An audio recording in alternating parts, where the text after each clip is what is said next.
ખાતે ફસાયેલ મુસાફરોનું દિલધડક રેસ્ક્યુ કરવામાં આવ્યું।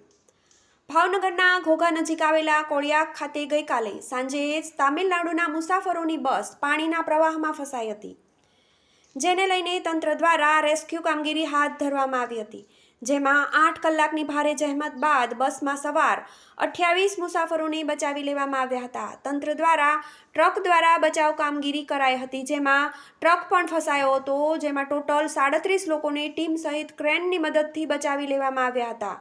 ઘટનાને લઈને જિલ્લા કલેક્ટર, ધારાસભ્યો સહિત સ્થાનિક આગેવાનો દોડી આવ્યા હતા અને તમામ મુસાફરોને બચાવી સલામત સ્થળે ખસેડવામાં આવ્યા હતા। ત્યારે દિલધડક રેસ્ક્યુ તંત્ર દ્વારા કરવામાં આવ્યું હતું અને મોડી રાત્રે તમામને બચાવી લેવામાં આવ્યા હતા અને તંત્ર દ્વારા રાહતનો શ્વાસ લેવામાં આવ્યો હતો। બ્યુરો રિપોર્ટ, શાશ્વત ગુજરાત, પાલિતાણા ન્યૂઝ।